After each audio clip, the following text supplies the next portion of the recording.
Good morning प्यारे बच्चों। जैसा कि आपको पता है कि मैंने कल वाले जो लेक्चर था उसमें प्रतिरोध करा दिया था आपका, ठीक है। तो आज हम चलते हैं अपने नेक्स्ट टॉपिक पर। तो हमारा जो नेक्स्ट टॉपिक होगा ये होगा विशिष्ट प्रतिरोध, ठीक है प्यारे बच्चों। अब देखो विशिष्ट प्रतिरोध क्या होता है। देखो यहाँ से हमें क्या है, प्रयोगों से, यानी जो हमने क्या ना लैब में प्रयोग करते हैं, ठीक है, फिजिक्स वाली में, तो प्रयोगों से हमें पता लगता है कि जो हमारा आर है, क्या है कि जो आर है प्रतिरोध, वो किसी चालक की लंबाई के क्या है, अनुक्रमानुपाती होता है, ठीक है। और जो क्या है क्षेत्रफल है चालक का, उस चालक के क्षेत्रफल के व्युत्क्रमानुपाती होता है, ठीक है। यानी क्या है, हमें प्रयोगों से पता लगता है कि जो आर है वो चालक की लंबाई के अनुक्रमानुपाती और क्षेत्रफल के व्युत्क्रमानुपाती होता है। इसका मतलब है प्यारे बच्चों कि जब हम चालक की लंबाई को बढ़ाते हैं तो उसके साथ साथ भी क्या है, प्रतिरोध का मान बढ़ता है, ठीक है। इसके क्या है, यहाँ से ऑब्जेक्ट भी बन जाता है, न्यूमेरिकल भी। और क्या है, जब हम क्षेत्रफल को बढ़ाते हैं तो क्या है, हमारा प्रतिरोध का मान घट जाता है। क्योंकि ये बताओ, एक तो है हमारे पास 1/10 और एक है हमारे पास 1/100, तो कौन सी बड़ी राशि होगी, 1/10 ये 1/10 वाली तो होगी, ठीक है। या ये कह लो कि एक तो हमारे पास 10 और एक है 1/10, तो कौन सी बड़ी है, 10 वाली। तो इसीलिए क्या है कि यदि हम आर एल को बढ़ाते हैं, ठीक है, तो आर का मान बढ़ेगा, और क्षेत्रफल को बढ़ाते हैं तो आर का मान घटेगा, ठीक है प्यारे बच्चों। अब हमें पता है कि जो हमारा क्या है, अनुक्रमानुपाती दोनों के सेम है, तो यहाँ से क्या ले लेते हैं हम, L/A। अब हमें पता है कि जो ये है हमारे, ठीक है, क्या है कि जो आर अनुक्रमानुपाती L/A है, ये लिख दिया हमने। अब जो हमारा ये चिन्ह होता है, जब हम इसे हटाते हैं तो क्या लगा देते हैं, एक कांस्टेंट लगाते हैं। यानी कि जहाँ रो क्या है हमारा, रो एक नियतांक है, ठीक है। और इसे क्या बोलते हैं हम, जिसे चालक का विशिष्ट प्रतिरोध कहते हैं, ठीक है। चालक का विशिष्ट प्रतिरोध कहते हैं। तो प्यारे बच्चों, तो यहाँ से प्रयोगों से पता लग गया क्या मिलता है हमें, अभी बताई थी मैंने कि जो चालक का प्रतिरोध है, यानी चालक का प्रतिरोध क्या है, चालक की लंबाई के अनुक्रमानुपाती, ठीक है प्यारे बच्चों, तथा उसका जो क्षेत्रफल है यानी उसके अनुप्रस्थ काट के क्षेत्रफल के व्युत्क्रमानुपाती होता है, ठीक है। तो पता लग गया प्यारे बच्चों कि आर अनुक्रमानुपाती एल और आर अनुक्रमानुपाती 1/A के। तो प्यारे बच्चों पता लग गया तुम्हें, तो विशिष्ट प्रतिरोध कहते हैं, ये मैंने एक्सप्लेन कर दिया अब, ठीक है। जिसकी समझ में ना आया हो एक बार वीडियो को पीछे करके देखे। और दूसरी बात, ये चालक का विशिष्ट प्रतिरोध कहते हैं, और ये इसका जो मान है प्यारे बच्चों, यानी इसका मान केवल क्या है, पदार्थ की प्रकृति पर निर्भर करता है। यानी प्यारे प्यारे बच्चों, जो इसका मान है केवल पदार्थ की प्रकृति पर निर्भर करता है। मतलब ये है कि यहाँ से जो देखो, इस वाले फॉर्मूले से जो हमारा रो है, रो बराबर क्या होगा हमारा, RA/L, क्योंकि ए तो पहुंच गया हमारा इस साइड में और अपॉन में क्या आ गया, L। तो आपको ये फॉर्मूला भी नोट करना है, क्योंकि ये डेरिवेशन में काम आ सकता है आगे, ठीक है। तो रो बराबर क्या करना है, RA/L, या इसको याद ऐसे रख सकते हैं हम, रो बराबर राम लाल, यानी राम का RA और लाल का L, तो राम बटे लाल, ठीक है। तो रो बराबर हो गया RA/L। तो प्यारे बच्चों समझ में आ जाएगा। लेकिन कुछ बच्चों के मन में ये डाउट रहता है कि यदि हम क्षेत्रफल को बढ़ाते हैं तो क्या है, रो का मान बढ़ेगा, आर को बढ़ाते हैं तो रो का मान बढ़ेगा, एल का मान बढ़ाते हैं तो रो का मान घटेगा। तो ऐसा कुछ भी नहीं है, क्योंकि जो हमारा ये है विशिष्ट प्रतिरोध, ये क्या है, पदार्थ का गुण है एक, ठीक है। और जो केवल पदार्थ की प्रकृति पर निर्भर करता है। पदार्थ की प्रकृति का मतलब होता है कि जो ये हमारा पदार्थ है, ये क्या है, कि ये स्टील है, लोहा है, यदि सभी पदार्थ लोहे के है। देखो एग्जाम्पल देता हूं मैं आपको कि हमारे पास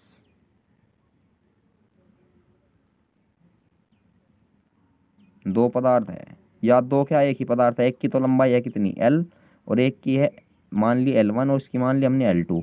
ये भी हमारा लोहे का है, ठीक है। किसका है ये, आयरन का। ये भी क्या है, आयरन का। अब दोनों जो हमारे पदार्थ है आयरन के हैं, ठीक है। अब यहाँ से देखो, दोनों जब आयरन के हैं, इसकी लंबाई ज़्यादा है, इसकी कम। अब हमें पता है कि फॉर्मूले के अनुसार लंबाई जिसकी ज़्यादा होगी उसका विशिष्ट प्रतिरोध कम। तो हमसे ये पूछेगा विशिष्ट प्रतिरोध किसका अधिक होगा। तो प्यारे बच्चों, सिर्फ एक ही बात ध्यान रखनी है कि चाहे लंबाई दोगुनी, तिगुनी, चारगुनी कर दी जाए, यदि पदार्थ दोनों छड़े एक ही पदार्थ की बनी हुई हैं तो विशिष्ट प्रतिरोध भी एक ही होगा, क्योंकि ये केवल पदार्थ की प्रकृति पर निर्भर करता है कि पदार्थ हमारा कैसा है। तो आई होप प्यारे बच्चों समझ में आ गया होगा सभी के, ठीक है। अब देखो यहाँ से, यदि मैं, ठीक है, इसकी भी मात्रक हम आगे लिख देंगे। तो सबसे पहले हम यदि क्या कर दूं मैं, यहाँ से ए बराबर तो कर दूं मैं 1 मीटर स्क्वायर, और एल बराबर कर दूं मैं 1 मीटर। तो तब ये बताओ रो बराबर क्या है, आर रो किसके बराबर आएगा, केवल आर के ही तो आएगा, क्योंकि मैंने ए की भी वैल्यू 1 कर दी है और एल की भी वैल्यू 1 कर दी है। तो रो इक्वल हो गया आर के। तो यहाँ से जो देखो रो की ऐसे बनती है डेफिनेशन इससे, ठीक है। देखो क्या होता है कि किसी चालक का जो विशिष्ट प्रतिरोध है, ठीक है, उस चालक के प्रतिरोध के बराबर होता है जो 1 मीटर लंबाई तथा जिसके अनुप्रस्थ काट का क्षेत्रफल 1 मीटर स्क्वायर होता है। तो क्या बताया मैंने कि किसी चालक का विशिष्ट प्रतिरोध, ठीक है, विशिष्ट प्रतिरोध उस चालक के प्रतिरोध के बराबर होता है जिसकी लंबाई 1 मीटर तथा अनुप्रस्थ काट का क्षेत्रफल 1 मीटर स्क्वायर होता है। तो पता लग गया प्यारे बच्चों, क्या लिखना है कि किसी चालक का विशिष्ट प्रतिरोध उस चालक के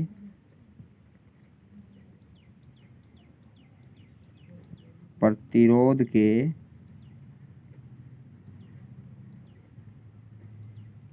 बराबर होता है, ठीक है, बराबर होता है जिसका या जिसकी लंबाई 1 मीटर तथा अनुप्रस्थ काट का क्षेत्रफल 1 मीटर स्क्वायर होता है। तो प्यारे बच्चों समझ में आ गया सभी को। और इसे देखो किससे प्रदर्शित करते हैं, रो, यानी जो ये हमारा पी सा बना हुआ है इसे रो बोलते हैं, ठीक है, रो से प्रदर्शित करते हैं।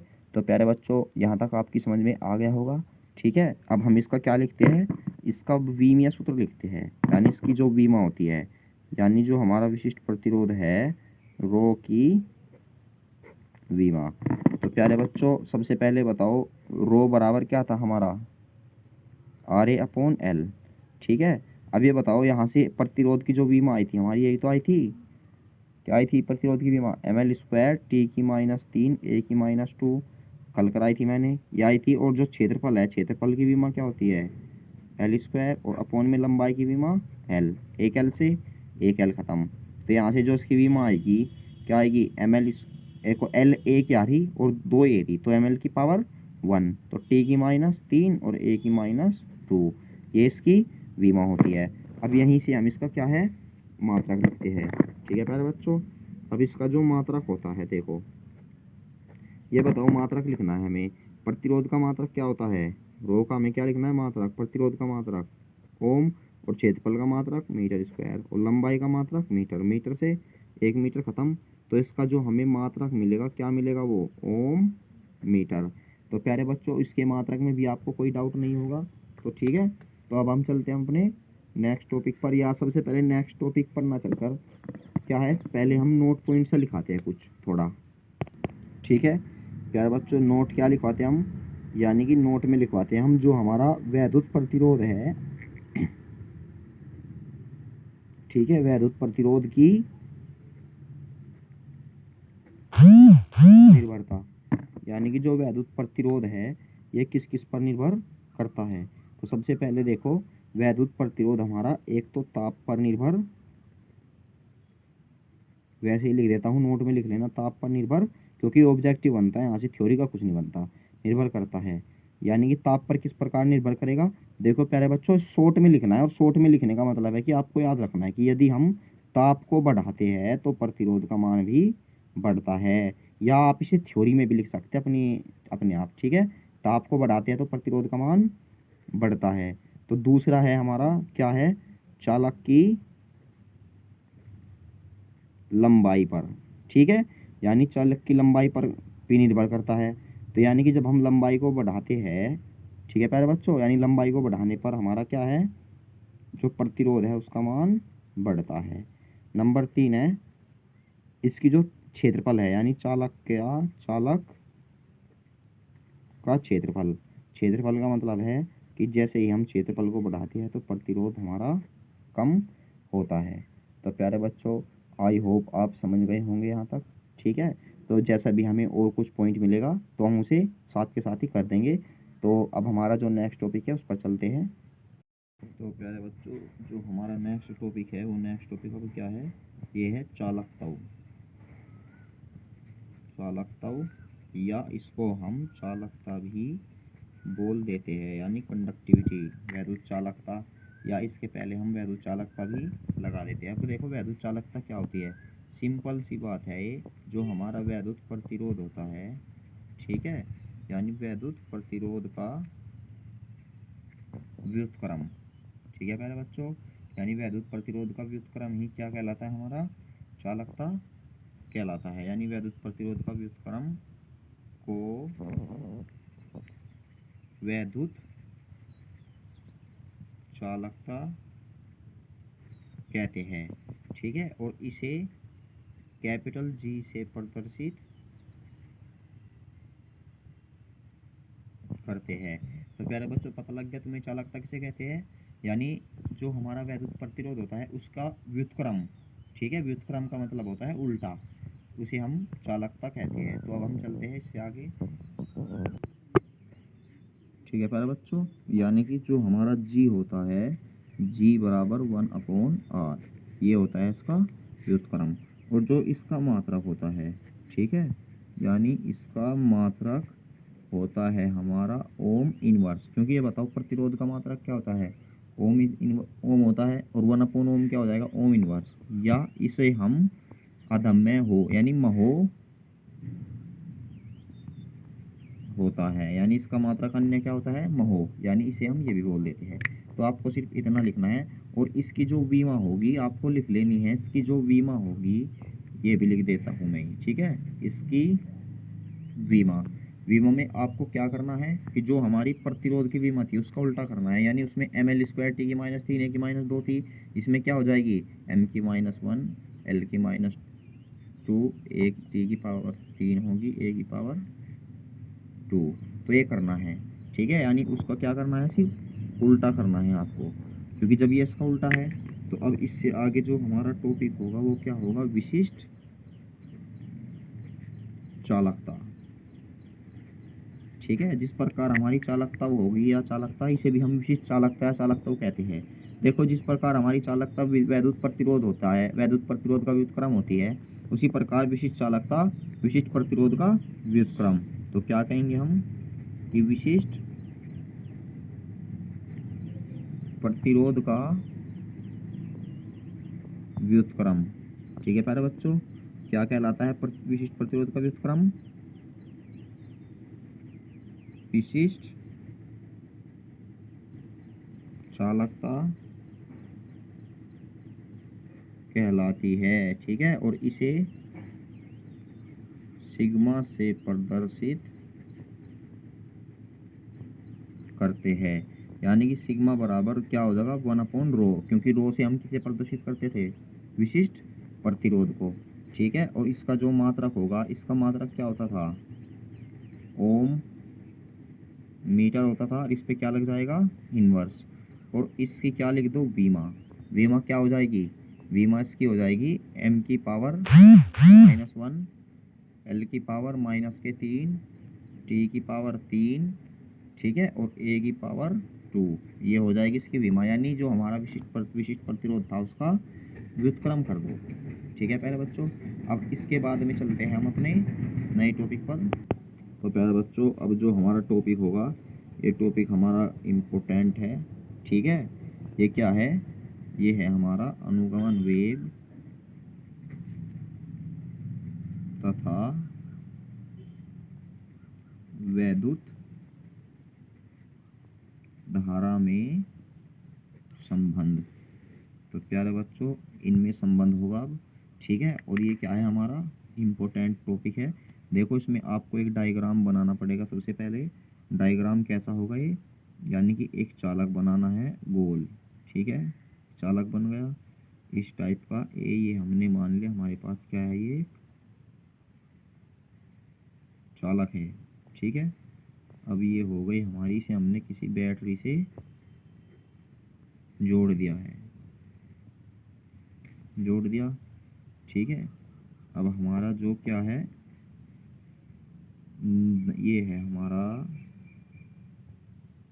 निगेटिव। ठीक है, जो हमारा निगेटिव चार्ज है, हमने मान लिया जो हमारा धनावेश है ये इस दिशा में है, तो जो निगेटिव चार्ज है हमारा, ये क्या है, इस दिशा में होगा, इनके विपरीत। ठीक है, ये हमने इसके डायग्राम बना दिया। ठीक है, अब बैटरी की हमेशा धनात्मक सिरे से ही धारा प्रवाहित होती है।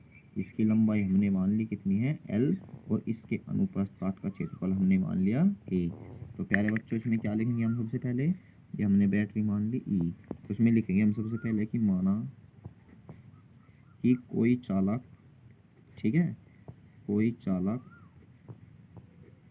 जिसकी लंबाई कितनी है, जिसकी लंबाई L तथा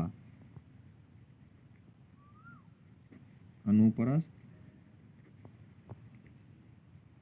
काट का क्षेत्रफल कितना है, A है। ये मान लिया हमने, चालक की लंबाई L होगी तथा अनुप्रस्थ काट का क्षेत्रफल A है। ये हो गई। अब इसके बाद में देखो हमें क्या याद करना है। देखो प्यारे बच्चों, हमें ज्ञात करना है अनुगमन वेग और वैद्युत धारा में संबंध, यानी VD और I। देखो, सबसे पहले हमें पता है कि हमारे पास जो I बराबर होता है वो क्या होता है, Q/T होता है। ठीक है, यानी सबसे पहले हमें चालक का कुल आवेश ज्ञात करना है, और हमें क्या ज्ञात करना है, एक T ज्ञात करना है। अनुप्रस्थ काट का क्षेत्रफल A है, तथा इसमें हम मानते हैं कि तथा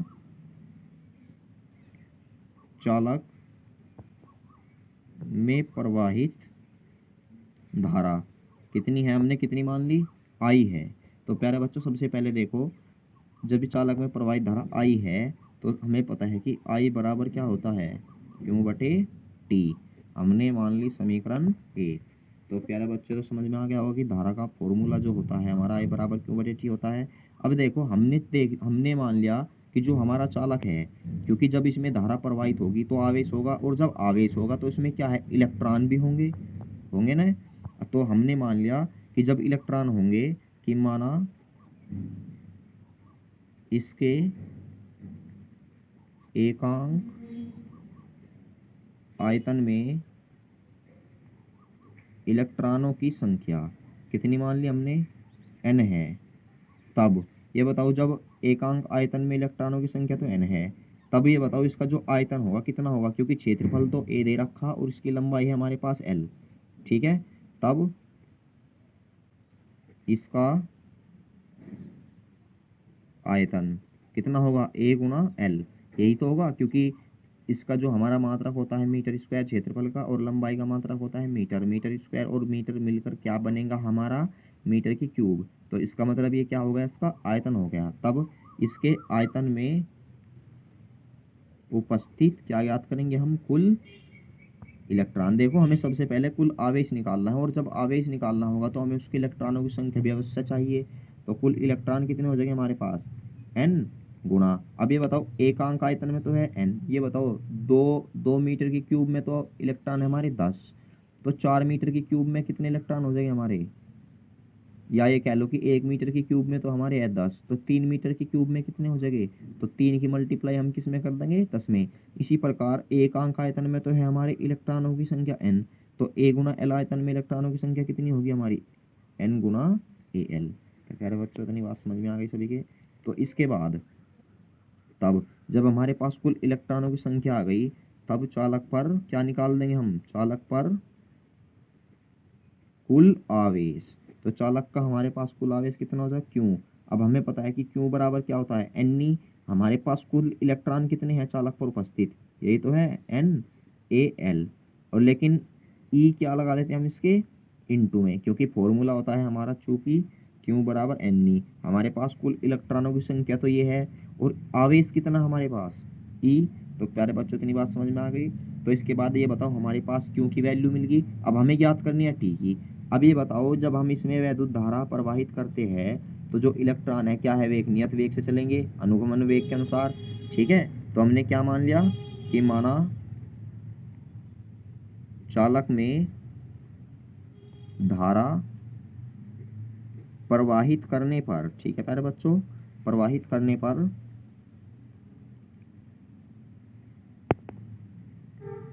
उसमें उपस्थित इलेक्ट्रॉनों का वेग क्या है, वीडी है, और इस वेग को हम क्या कहते हैं, अनुगमन वेग कहते हैं, वीडी है। तब क्या ज्ञात कर दो, इलेक्ट्रॉनों को एल लंबाई तय करने में लगा समय। अब ये बताओ हमारे पास कुल आवेश तो निकल गया था, सिंपल सी बात है, पहले एकांक आयतन में निकल रहा, फिर उसके संपूर्ण आयतन के इलेक्ट्रॉन निकाल लिए। अब इसके बाद हमें पता कि जब इलेक्ट्रॉन यहाँ से यहाँ तक किसी वेग से ही तो चल के जाएगा, तो हमने वो वेग मान लिया अनुगमन वेग वीडी है। ठीक है, क्योंकि जब वैद्युत धारा प्रवाहित की, और इसके बाद में इसकी जो लंबाई है कितनी हमारे पास, एल है। अब ये बताओ जब इलेक्ट्रॉन यहाँ से यहाँ तक जाता है तो ये एल लंबाई तय करेगा। इसका मतलब ये क्या है, हमारे पास दूरी है, और इसमें लगा समय कितना मान लिया हमने, टी है। तो ये यहाँ पे जो समय होगा टी बराबर, एक फॉर्मूला होता है जब हमारे पास चाल भी होती है यानी वेग भी होता है, 11वीं में पढ़ा होगा तुमने। तो क्या होता है कि चाल बराबर होती है दूरी बटे समय, यही तो होता है चाल बराबर दूरी बटे समय। और यहाँ से समय बराबर क्या हो जाएगा, दूरी बटे चाल। तो समय बराबर क्या हो जाएगा, दूरी कितनी है एल और चाल कितनी है वी डी। तो अब क्या लेते हैं हम समीकरण 1 से। अब ये बताओ समीकरण 1 से हमारे पास जो आई बराबर थी, क्योंकि वैल्यू कितनी मिली हमें, यही तो मिली एन ए एल इंटू ई। और जबकि जो टी की वैल्यू है, टी की वैल्यू कितनी मिली हमें, एल अपॉन वी डी। क्योंकि टी समय था हमारा क्या, एल लंबाई तय करने में इलेक्ट्रॉन द्वारा लगा लिया गया समय। ठीक है, तो टी बराबर हमें पता है कि और इसके बाद हमने लगाया चाल बराबर दूरी बटे समय। तो समय बराबर क्या हो जाएगा, दूरी बटे चाल। तो यहाँ से जो टी बराबर मिलेगा, दूरी कितनी तय की एल, और चाल किस चाल से वी डी, ये मिल गई एल से एल कैंसिल, ये पहुँच गया हमारा ऊपर।